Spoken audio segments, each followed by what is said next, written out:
আসসালামু আলাইকুম। আমি আবারও চলে আসলাম আপনাদের মাঝে আরও একটি নতুন রেসিপি নিয়ে। আজ আমি নিয়ে আসলাম উত্তরবঙ্গের গাল ফুলানো পিঠা অথবা ডুবা পিঠা।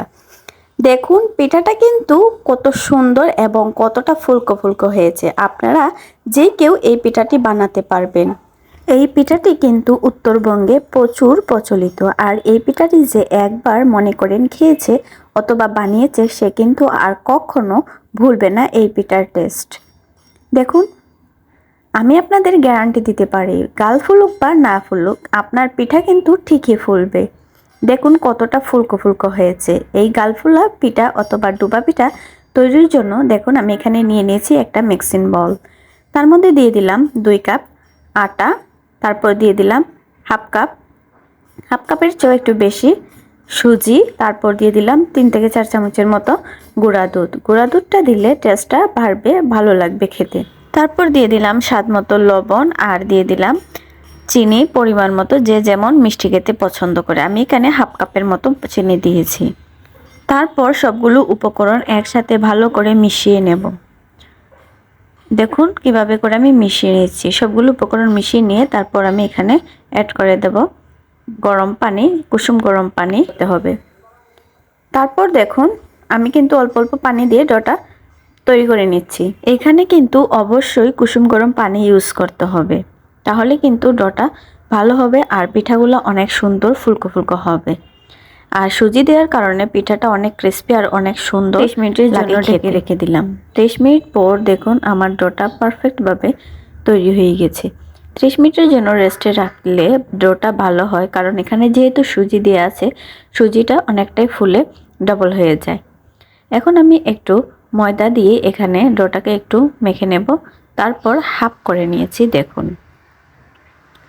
এই তো তারপর আমরা এখানে এটা দিয়ে একটা রুটি বেলে নেব। যেই রকম আমরা পরোটা তৈরি করি ঠিক সেইভাবেই একটি রুটি তৈরি করব, এইরকম সাইজ করে আর এরকম পুর করে।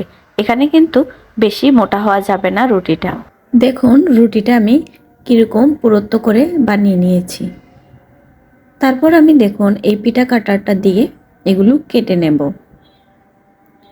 এভাবে করেই প্রত্যেকটা রুটি বানিয়ে আর প্রত্যেকটা বানিয়ে নেব। আপনারা দেখে হয়তো বা বুঝতে পারছেন এই পিঠাটা কিন্তু একদম সহজ এবং যে কেউই পিঠাটা তৈরি করতে পারবে। প্লিজ বন্ধুরা আজকের এই রেসিপিটা যদি ভালো লেগে থাকে অবশ্যই আমার চ্যানেলটিকে সাবস্ক্রাইব করবে, লাইক কমেন্ট করে আমার পাশে থাকবে। আর যদি কোনো নতুন বন্ধু আমার ভিডিওটা দেখে থাকেন অবশ্যই আমার চ্যানেলটিকে সাবস্ক্রাইব করবেন আর পাশে থাকা নোটিফিকেশনটি অল করে দেবেন। ইতিমধ্যে যারা আমার চ্যানেলটিকে সাবস্ক্রাইব করেছেন তাদেরকে অসংখ্য ধন্যবাদ। তাহলে চলে যাই মূল প্রসেসে। এই তো দেখুন পিঠাগুলো আমি কিন্তু তৈরি করে নিয়েছি। এখন আমি চলে যাব চুলায়। আমি একটি প্যান বসিয়ে রেখেছি আগে থেকেই তেল দিয়ে। তেলটা কিন্তু অনেকটাই গরম হয়ে গিয়েছে। এখন দেখুন আমি পিঠাগুলো একটি করে দিয়ে দেব। পিঠাটা একটু তেলে দিয়ে হালকা করে নেড়ে দেবেন। পিঠাটা যাতে ভাঙে না, যাতে তেলের উপরে আপনারা একটু নাড়বেন। দেখবেন কয়েক সেকেন্ডের মধ্যেই পিঠাটা কিভাবে ফুলকো হয়ে ওঠে। দেখেছেন মাশাআল্লাহ পিঠাটা একদম ফুলকো হয়ে উঠেছে। এভাবে করেই কিন্তু আমরা প্রত্যেকটা পিঠা ভাজবো। আমি কয়েকটা পিঠা ভাজছি, আপনারা ফলো করেন, দেখবেন প্রত্যেকটা পিঠাই কিন্তু ফুলে ওঠে। আপনারা যদি আমার এই রেসিপিটা ফলো করে পিঠাটি তৈরি করেন আমি বলছি অবশ্যই আপনাদের পিঠা ফুলবে এবং পারফেক্ট একটা পিঠা হবে। আর এই পিঠাটা খেতে কিন্তু দারুণ, অবশ্যই ট্রাই করবেন। দেখুন এইভাবে করে কিন্তু আমি কতগুলো পিঠাই বানিয়ে নিয়েছি। এই তো দেখুন আমার পিঠার ফাইনাল লুক।